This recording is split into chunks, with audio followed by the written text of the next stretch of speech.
Anyway, well, thank you very much. Glad to be here in Hershey, Pennsylvania, because 45 years ago in Pennsylvania, something very extraordinary happened.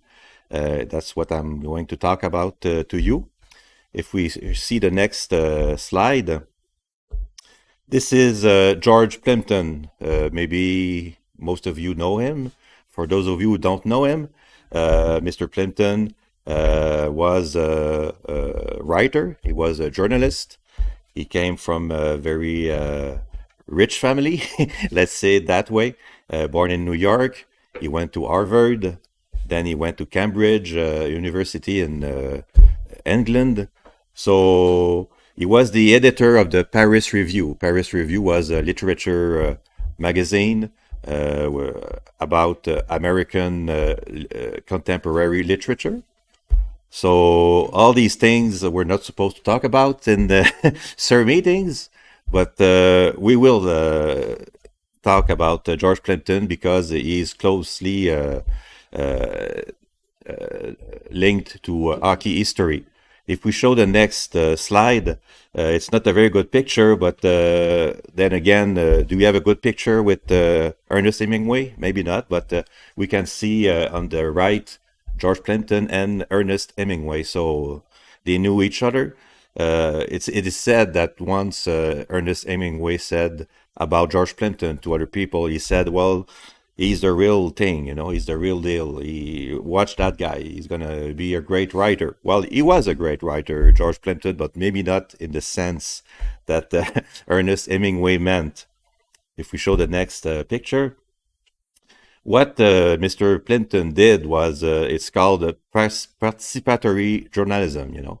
Instead of just looking at a game or something and writing about it, well, be part of the game. Try it. Be a baseball player. Be a boxer. Be a golfer. And that's what George Plimpton did. And of course, you can see him with Willie Mays. You can see him with a boxer. I'm sorry, I forget this. Is it Archie Moore? I think he was the champion at the time. So he boxed with him. He played golf, not very well, but still. And he, of course, wrote about his experiences. He wrote books about them.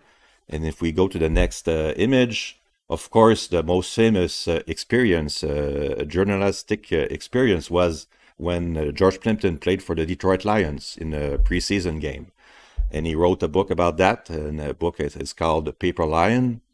And it's also, they made a movie, maybe not a good one, but again, if somebody makes a movie about you, and I think it's not too bad.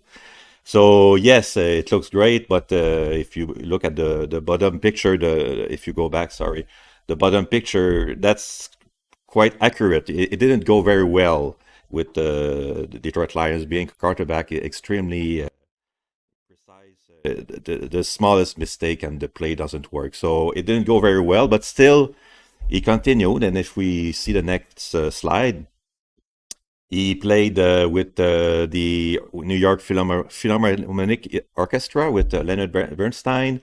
He played in a movie with John Wayne. He was a trapezist. So at the time, also in the late 60s, beginning of the 70s, George Plimpton had a TV show. Well, it wouldn't run all the time, but every month or 2 months, he had a TV special on ABC. So things were going well for George Plimpton in those days. Was making a lot of money, but of course he put all his money in the Paris Review. So in the end, he did all this for the American literature, but still he was a very known person. Everybody knew, well, not everybody, but in the newspapers in those days there was no social media, but a lot of people knew about George Plimpton. So if we go to the next slide, so in 77, so I guess nobody was surprised when it was announced that George Plimpton would drive a race car in Watkins Glen, New York, and also he was going to be a goalie in the NHL. So I say that, like it was nothing, but for George Plimpton, maybe it was nothing. For all of us, of course, it's unbelievable to play in the National Hockey League game, but it was George. It was his work. And at first, he was supposed to play in a game against Montreal. So the game would have been in Montreal, but for some reason, the Montreal Canadiens didn't want to be associated with this experiment. So finally, it was decided that George will play with the Bruins against the Flyers in Philadelphia on October 6, 1977. Next slide, please. So it made quite a few headlines, of course, especially the Boston region, but also it began, to spread around the country that George Plimpton will ruin the Bruins, like they said in those days. And it's interesting because that year there was a lot of goalies with the Boston Bruins. You had Jerry Cheevers, of course, Gilles Gilbert. There was Ron Graham that was coming from the WHA. Also Jim Petty, nickname is Seaweed. And you saw the fellow yesterday, Dave Parrow, who played with Hershey later on, but he was at the Bruins training camp. So with George, that's 6 goalies at the training camp. So next image. So you can see at the left George Plimpton with Jerry Cheevers' jersey, talking with Don Cherry, and then again George skating with Jim Petty. So he talked a lot with Petty. Petty explained him the rules of goaltending, to be in the goaltenders union and stuff like that. So he learned a lot from Jim Petty. Next slide. It's a close-up because it's a very strange helmet and mask combination that he was wearing. In those days, there were very, very few goalies who had a cage, wearing a cage. You only had maybe Gilles Gratton, who tried it with the Rangers, and maybe in the WHA you had Richard Brodeur and Dave Tatterin, I think. So almost all the goalies had a real fiberglass mask. In fact, George, he bought one in the store in New York, but it was not good enough to be used. So they found this Northland helmet, and they put this Jofa cage on it. So it's a very, very strange combination. I think he's the only goalie in the history of hockey to wear this combination. Anyway, so if we go to the next picture, so you can see him practicing or trying to, because he was not a good skater. George was not a good skater. He was fearless, maybe, but not a good skater. So it was tough. You see John Wensink to the right. And next picture, then that's when, the big machine came in. And the articles, they were published in dozens and maybe hundreds of newspapers around the country in every state. It's quite unbelievable to see how much coverage that George Plimpton got from experience. So that's where they call him the Paper Bruin, because he was, of course, a paper lion before. So, well, the articles are not very nice to him. They say that he has a lot of problems and it's going to be a tough game against the Flyers. But anyway, his experiment is going on. If we go to the next picture, what's so mind-boggling, at the same time as he's preparing to be a goalie, he's also preparing to be a race driver. So, I mean, who does that, Preparing to be a goalie and preparing to be a race driver at the same time. So he did go to Watkins Glen. Was not the best racer, but like they say, among these competitors will be George Plimpton, who seemingly has done everything else. But he will be making his debut as a race car driver. I'm not sure if it was really his debut. I think he was in other races, but maybe on a closed circuit. It was his first experience. Anyway, so we have a picture of George at Watkins Glen. So it was just 3 days, I think, or 4 days before his famous game against the Flyers.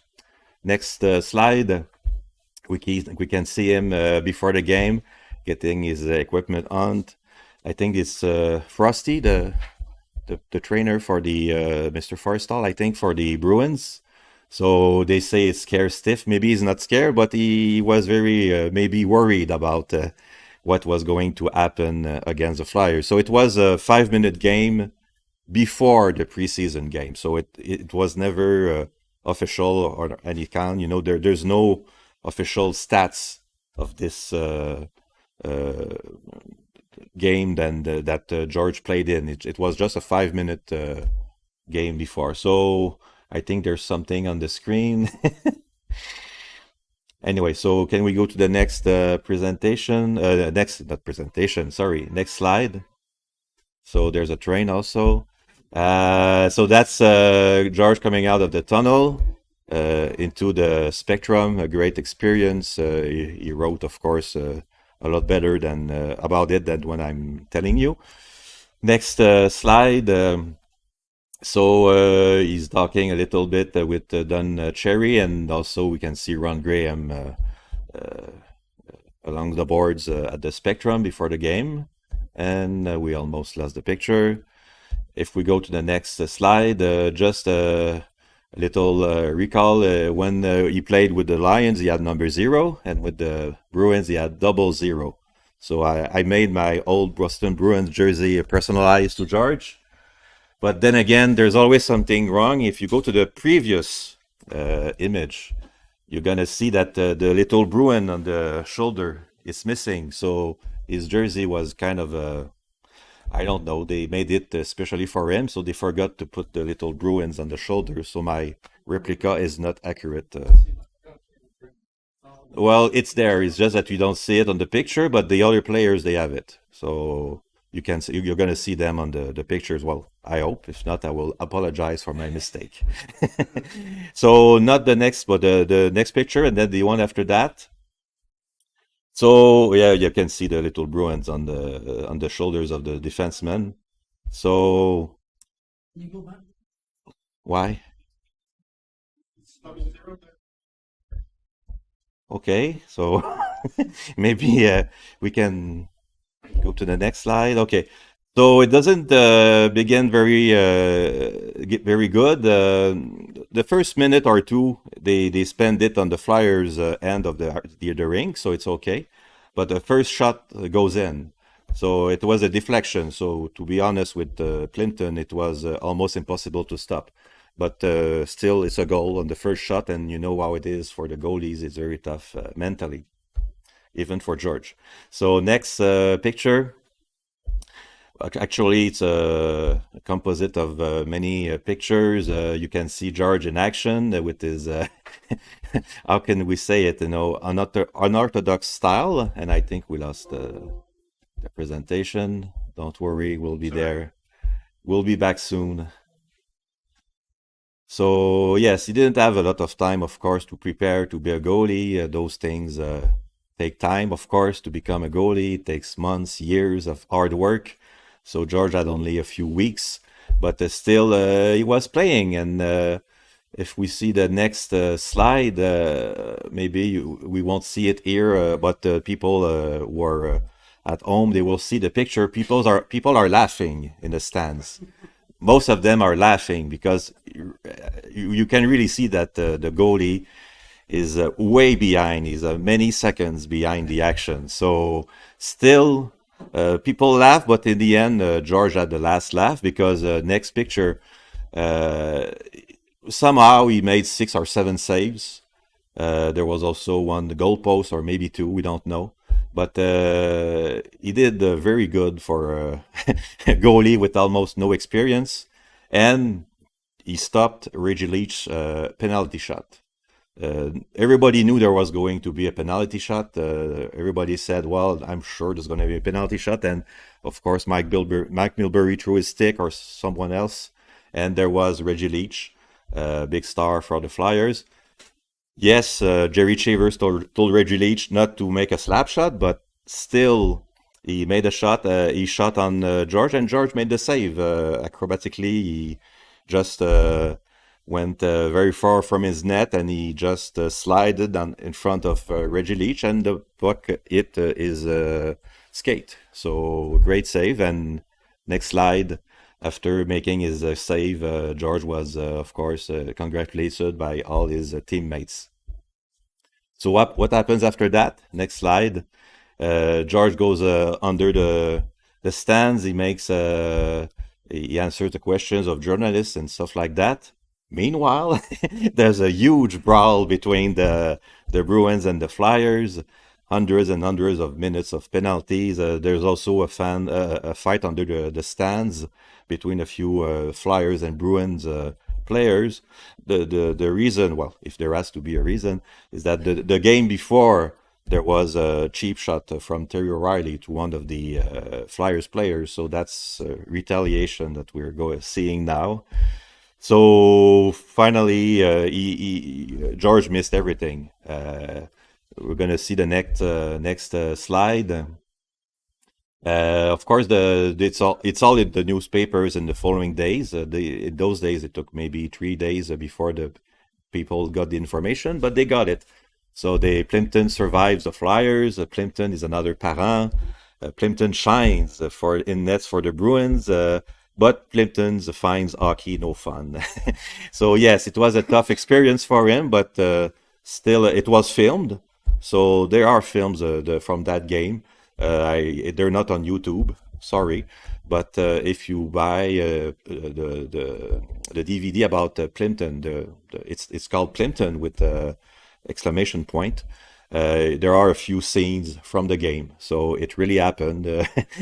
And if we go to the next slide, yes, there's the thing about the Plimpton misses a brawl and Plimpton sees brawl. So obviously, one of the people who chose the text, the title, was not aware that Plimpton was not on the ice. And even if he was on the ice, the Bruins had two other goalies, so I'm pretty sure Plimpton would not have been allowed to go on the ice to fight the other players. So yes, players are serious in spite of Plimpton. That's done very nice for Plimpton, but anyway, so it was a success. There was no maybe TV special for that occasion, but still it was all in the can, and of course he wrote about it. Next slide.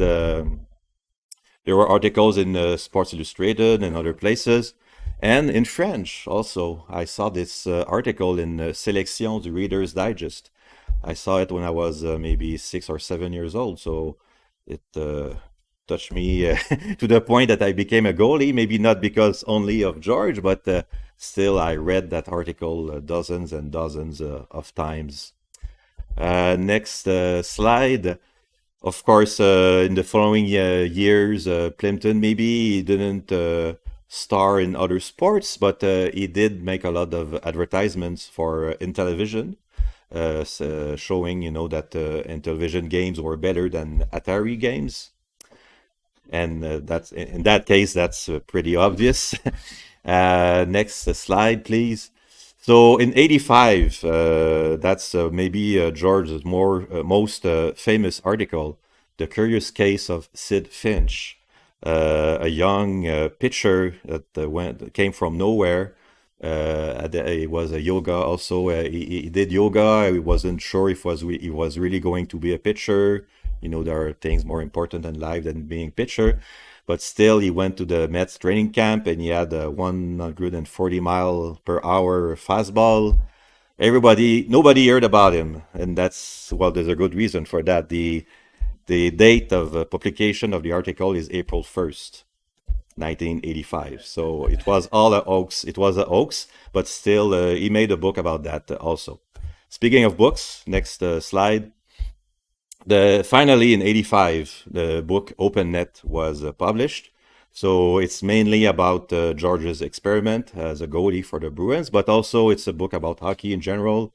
Lots of stories about Gilles Gratton, lots of stories about Eddie Shore, players' wives, and also at the end, well, he went to Edmonton, he met Wayne Gretzky and stuff like that.